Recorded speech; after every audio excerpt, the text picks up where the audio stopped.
So fat loss versus weight loss, what is the difference? Now, understanding the difference is really, really important to improve your scale-weight relationship, because when you can understand the differences, you will have a much better relationship with the scale and you will be able to cope with seeing scale weight spikes so much better. So fat loss is when you actually lose a body fat, and if you are in a fat loss centered goal, that is obviously what you are striving to achieve.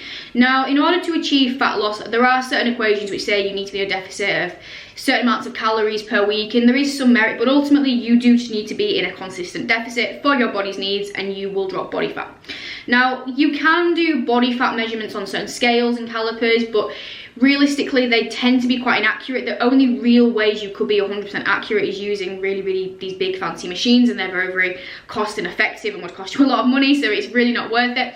So we can then measure that through looking at physique photos, because obviously if you can see visible differences, you will be dropping body fat. If measurements are coming down, you will be dropping body fat, and the scale obviously will measure body fat as well.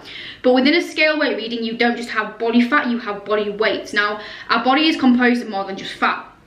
We've obviously got bones and muscles. Now, they don't change in terms of weight, so muscle will increase, but only small amounts. You know, when people say, oh, I've gained loads of muscle, as a female, we will only gain small amounts of muscle over long periods of time, but that will be a factor that does contribute to our scale weight.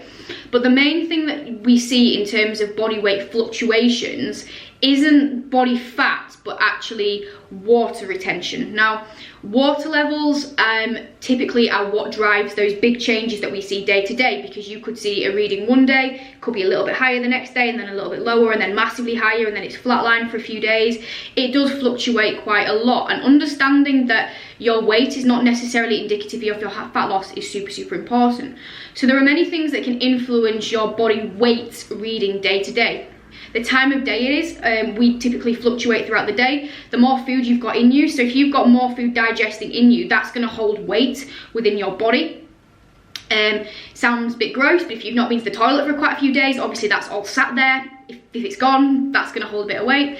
Not saying to put a scale weight underneath you when you next go to the toilet, but you can imagine it does weigh quite a bit. So that adds to your scale weight reading. And then obviously water fluctuations, like I've said. Water is held within our cells, and this can be happening around our menstrual cycle, when we are stressed, when we've had a higher salt intake, when we've had a higher carbohydrate intake. So you see all these different variables which can contribute to your body's weight. So when you stand on the scale and your weight has gone up, it doesn't necessarily mean that your fat has gone up. If it's only a slight increase and it's just a one-off, if every other day it's been lower and then that one day it's up a little bit, it really doesn't matter, and it's most likely just a fluctuation with potentially food not digesting or water retention or something along those lines. And that's why if you are going to use a scale as a tool of measurement, it's better to look at things as averages across time rather than just day to day in isolation. Because day to day in isolation, you can have these peaks and troughs. Whereas over time, you can get a trend, and ultimately that trend over time will actually give you a better indicator of what your body fat levels are doing rather than just looking at the weight in isolation. So I hope that makes sense in terms of the differences between body weight and body fat. Why just weighing yourself once a week could be a problem in terms of it's just reflecting the weight rather than actually looking at the trend in terms of fat loss.